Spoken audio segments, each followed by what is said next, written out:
बिस्मिल्लाहिर्रहमानिर्रहीम। अस्सलाम वालेकुम ख़वातीन हज़रात, मैं शेफ़ अफ़ज़ाल अरशद हूँ और आज आपके साथ हमने मटन कुन्ना बनाने की रेसिपी शेयर करनी है। असल चिन्योटी तरीके से हम मटन कुन्ना बनाएंगे और 1 किलो गोश्त के साथ बनाएंगे। कुन्ना हमने पहले भी बनाया है लेकिन वो ज़्यादा क्वांटिटी में था और घरों के अंदर इतनी क्वांटिटी बनाना पॉसिबल नहीं होता, तो इसलिए हम 1 किलो गोश्त की रेसिपी लेकिन असल तरीके से बनाना। हमने असल मटन कुन्ना ही है, ऑथेंटिक मटन कुन्ना। असल से मुराद है वही सेम रेसिपी जो आज भी चिन्योट के घरों के अंदर या पकवान सेंटरों पे बनाई जाती है। असल में जो इस तरह की रेसिपीज़ हैं वो घरों की ही पैदावार होती हैं, घरेलू रेसिपीज़ होती हैं। फिर उनको पसंद इतना किया जाता है कि लोग डिमांड करते हैं, तो फिर इसको शादियों पे बनाया जाता है, फंक्शंस पे बनाया जाता है, दावतों पे बनाया जाता है। कुन्ना असल में मिट्टी के बर्तन को बोलते हैं पंजाबी में, या शायद किसी और ज़ुबान का लफ्ज़ होगा, लेकिन पंजाबी में आज भी घरों के अंदर जो इस तरह की छोटी हांडी उसको कुन्नी, जो एक बड़े स्टाइल का मटका होता है उसको कुन्ना बोला जाता है। तो हम इसी हांडी का इस्तेमाल करते हुए 1 किलो मटन कुन्ना पकाएंगे और उसका मैं आपको असल तरीका असल मसालों के साथ बताऊंगा ताकि आप घर पे बनाएं तो आपको वही सेम ऑथेंटिक जायका मिल जाए। कुन्ना मटन और बीफ दोनों में बनाया जा सकता है। ट्रेडिशनल रेसिपी मटन के साथ ही बनती है। तो मैंने यहाँ पे बकरे का गोश्त लिया है। इसमें ख़ास चीज़ ये है गोश्त के अंदर कि इसके पीस इस तरह बड़े होने चाहिए। 150 से 200 ग्राम का एक पीस होगा। ये देखें, आप सिर्फ ये वाला हिस्सा भी गोश्त का ले सकते हैं, मतलब सारी बोटियाँ इसी तरह की होंगी।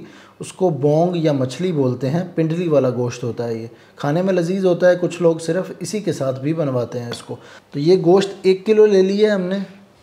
उसके साथ हमें कुछ अदरक, लहसुन, घी, प्याज वगैरह चीज़ों की ज़रूरत है, वो मैं साथ साथ आपको बताता जाऊँगा। मिट्टी का बर्तन लेना है, इसके नीचे आग वगैरह कुछ नहीं जलानी आपने। इसमें 200 ग्राम या 1 कप घी आपने शामिल करना है। घी या ऑयल दोनों चीज़ें इस्तेमाल हो सकती हैं, लेकिन घी ज़्यादा बेहतर जायका देता है। घी के साथ इसमें 1 कप आपने पानी भी शामिल कर लेना है। तो आज वाली जो रेसिपी है ये मैं समझता हूँ पिछली रेसिपी से ज़्यादा बेहतर है, क्योंकि इतने साल मैंने इसको समझा है और दोबारा से मैं आपके साथ शेयर कर रहा हूँ। घी और पानी हांडी में चले जाएँ तो कुटा हुआ लहसुन 1 चम्मच के बराबर, इस तरह 1 किलो के लिए ये आप शामिल करें। और कुटा हुआ अदरक ये भी 1 चम्मच के बराबर ये इसमें आप शामिल करें। उसके बाद इसमें ये गोश्त के पीसेस जाएंगे। 1 किलो बकरे का गोश्त है, ये शामिल कर देंगे। इसमें प्याज का इस्तेमाल होगा, लेकिन प्याज बराए नाम जाएगी। ये छोटे साइज़ की एक प्याज मैंने ली जो कि तकरीबन 70 ग्राम की थी, उसको मैंने बारीक काट लिया है। ये एक प्याज हम शामिल कर देंगे। इसमें ना तो टमाटर का इस्तेमाल होगा, ना दही का इस्तेमाल होगा, ना ही इसमें सब्ज़ मिर्च जाएगी, ना ही सब्ज़ धनिया जाएगा। सिर्फ ये जो अज्जा मैं आपको बता रहा हूँ यही अज्जा कुन्ने में इस्तेमाल होंगे। अब इसमें हमने मसाले शामिल करने हैं। सबसे पहली चीज़ इसमें ताज़ा पिसा हुआ धनिया का पाउडर आपने शामिल करना है, 1 टेबल स्पून। अच्छे जायके वाली लाल मिर्च 1 टेबल स्पून। नमक अपने जायके के हिसाब से। इतनी रेसिपी में 1 टेबल स्पून से थोड़ा कम नमक आप रखेंगे तो वो तकरीबन बराबर हो जाएगा। आप ज़्यादा खाते हैं तो आप इसको बढ़ा सकते हैं। आधा टेबल स्पून हल्दी। मसाले डाल के इसके नीचे आपने आग जला देनी है और इसको हिलाना नहीं है। ये कुन्ने की एक ख़ास चीज़ है, जो ख़ास तरीका है इसको बनाने का, कि इसके जो मसाले हैं उनको आपने ठंडे तेल या पानी के अंदर नहीं हिलाना, सिर्फ आग जला के इस बर्तन के नीचे इसको ढक के छोड़ देना। जैसे हमने ये सारी चीज़ें शामिल की हैं, इसको ढक के आपने आग जला देनी है। उससे ये होगा कि हमने पानी शामिल किया है इसमें, उस पानी से भाप बनेगी इसके अंदर।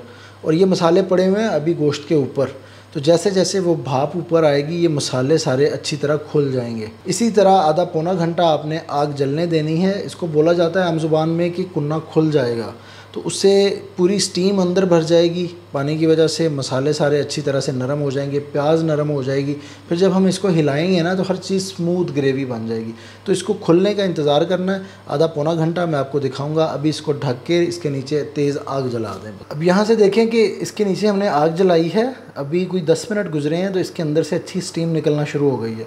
इसी तरह आपने इसको तेज़ आँच पे 15 से 20 मिनट पकने देना है। फिर ये कुन्ना खुल जाएगा, फिर मैं आपको दिखाऊंगा और इंशाल्लाह इसको फिर हिला के इसकी भुनाई करेंगे। तकरीबन 15 से 18 मिनट हो गए हैं इसको यहाँ पे पकते हुए। तो अब इधर देखें कि इसके अंदर अच्छा उबाल आ रहा है, साथ साथ स्टीम भी अच्छी खासी इसमें बन रही थी क्योंकि पानी है ना इसमें। अब यहाँ पे देखें जो हमने मसाले वगैरह डाले थे वो खुल गए हैं। और मैं प्याज अगर आपको दिखाऊँ ना तो ये प्याज नरम हो चुकी है। तो इसको कहते हैं कि ये कुन्ना जो है वो खुल गया है। देखें ना, दरमियान से खुल भी गया है। गोश्त है वो थोड़ा जैसे जैसे अकड़ेगा वो खुल जाएगा और मसाले स्टीम की वजह से अच्छी तरह से नरम हो गए हैं। तो इस पॉइंट पे आपने इसको हिलाना है। अब इससे कोई जायके में फ़र्क आता है या नहीं आता उसका तो मैं आपको कंफर्म कह नहीं सकता, लेकिन बनता ये इसी तरह है। असल तरीका इसका यही है। जायके में ये फ़र्क आता होगा कि मसाले स्टीम में अच्छी तरह से बिल्कुल पक जाते हैं, प्याज नरम हो जाती है, उससे ग्रेवी जो है वो बड़ी अच्छी बनती होगी। अब क्योंकि ये मिट्टी की हांडी है, 1 किलो गोश्त है, थोड़ी छोटी है। अगर आप बड़ा मटका भी पका रहे हो तो उसका मुंह छोटा होता है, तो उसमें गोश्त को हिलाना थोड़ा मुश्किल होता है। तो उसके लिए फिर डोई का इस्तेमाल होता है। एक डोई होती है जो हम घरों में इस्तेमाल करते हैं इस तरह की, इसका जो सिरा है ऊपर से ये बड़ा होता है। एक डोई होती है जो इस डंडे की तरह होती है, उसके आगे छोटी सी डोई बनी होती है जो कि इसको हिलाने के लिए इस्तेमाल होती है। आपके पास ना हो तो इस तरह की एक डंडी घर में रखें, छोटी हांडियों के अंदर गोश्त को हिलाने के लिए बहुत बेहतरीन चीज़ है। अब हम इसको हिलाएंगे ताकि ये मसाले सारे मिक्स हो जाएं। इस तरह आपने इसको घुमाते हुए हिलाना। अब ये देखें कि इसके अंदर मसाले मिक्स हो गए हैं, प्याज भी तकरीबन इसके अंदर मिक्स अब होना शुरू हो जाएगी, नरम तो वो पहले ही हो चुकी थी। तो अब हम ये करेंगे कि इस गोश्त को दोबारा से थोड़ी देर ढक के पकाएंगे। हमने इंतज़ार करना है कि इसके अंदर से पानी जो है ना वो तकरीबन खुश्क हो जाए, फिर हमने गोश्त की भुनाई करनी है। तो मज़ीद इसको अब 10 से 15 मिनट के लिए हम इधर पकने देंगे। अब इसको हमने मज़ीद तकरीबन 15 मिनट के लिए पकाया है। तो इसका जो ऑयल है ना वो इस पॉइंट पे अलग हो रहा है, इसका पानी इसके अंदर तकरीबन खुश्क हो चुका है। तो ये जो घी हमने डाला था वो देखिए वो रह गया है, पानी तकरीबन खुश्क हो गया इसमें। अब हमने इसकी भुनाई करनी है इस घी में।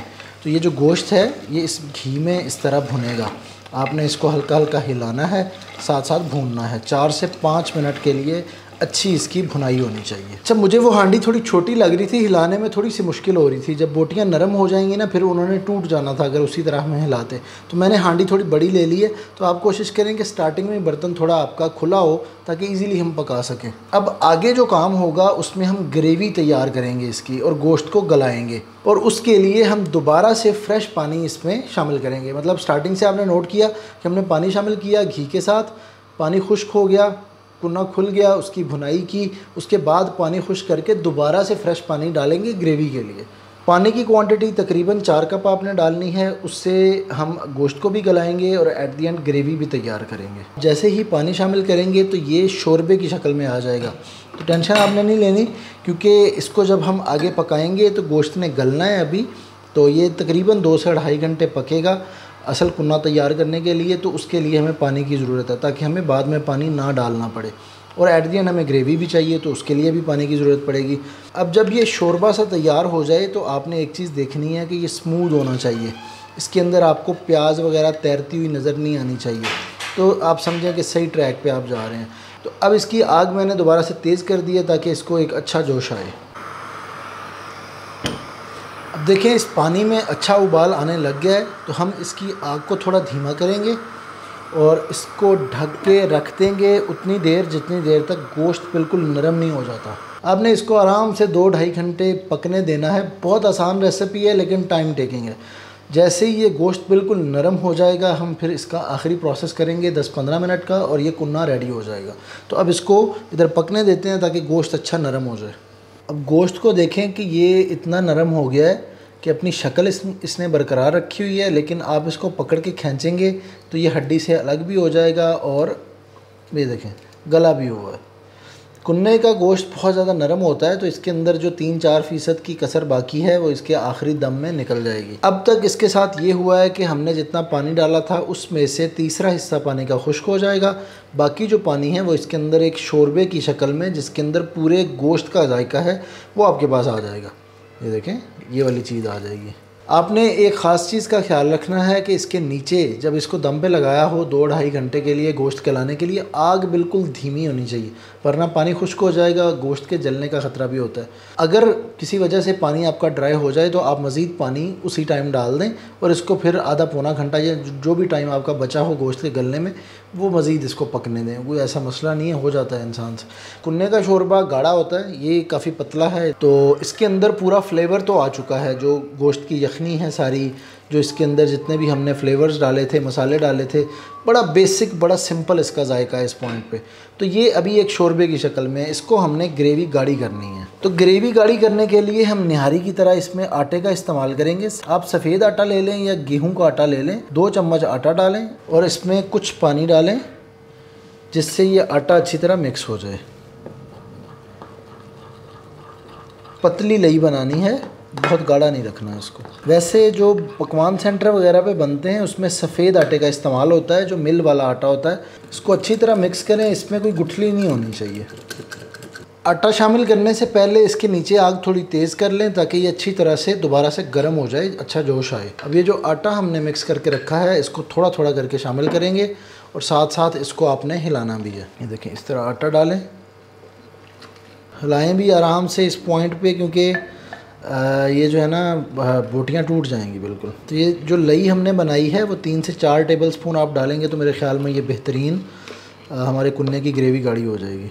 अब देखें, जो शोरबा इसमें नज़र आ रहा था वो इस ग्रेवी में चेंज हो गया। ये देखें, गाढ़ी हो गई है काफ़ी। हमने इसको तकरीबन कुछ 4-5 मिनट के लिए इधर पकाना है, थोड़ी तेज़ आंच पे, तो उससे आटा जो है वो अच्छी तरह से इसके अंदर पूरा मिक्स हो जाएगा, अच्छी तरह पूरा पक जाएगा। और अब इसका जो टोटल ये लुक है इस तरह की।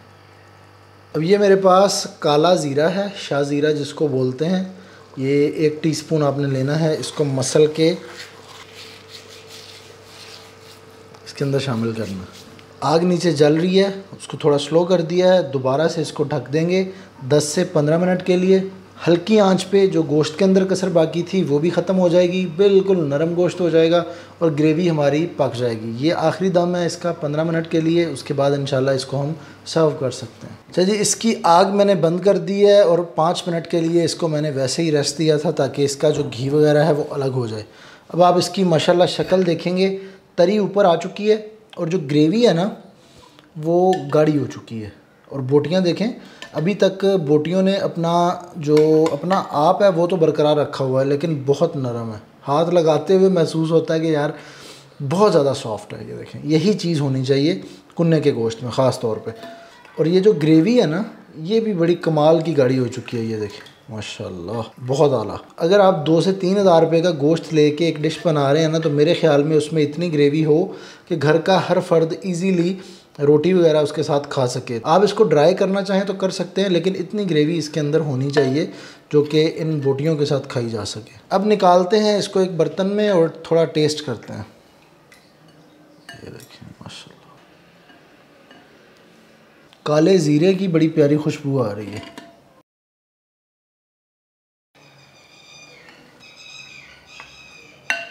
तो जी, ये मटन कुन्ना हमारा तैयार है। आप देखें शक्ल, माशाल्लाह, शोरबे की शक्ल देखें। ये जो इसके अंदर ये ग्रेवी सी है, शोरबा सा है इसका, उसको देखें। और जो गोश्त है ना वो तो इतना नरम है। ये देखें,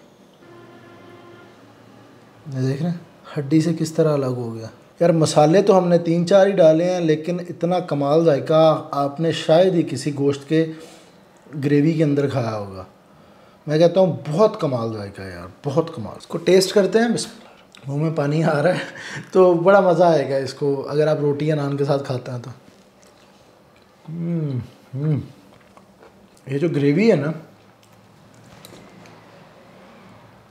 ओह यार, बहुत कमाल जाएगा इसका। तो इसको लाजमी ट्राई करना है आपने जब कभी कोई स्पेशल इवेंट हो, मतलब किसी को इम्प्रेस करना हो आपने, तो फिर आपने ये बनाना है, तो सब आपकी तारीफ़ें करेंगे इंशाल्लाह। इंग्रेडिएंट्स और मेहनत भी इतनी ज़्यादा कम है, लेकिन जायका उतना ही कमाल है। इंशाल्लाह आपसे ज़रूर मिलेंगे किसी अगली वीडियो में। तब तक अपना बहुत सारा ख्याल रखिएगा। अल्लाह हाफ़िज़।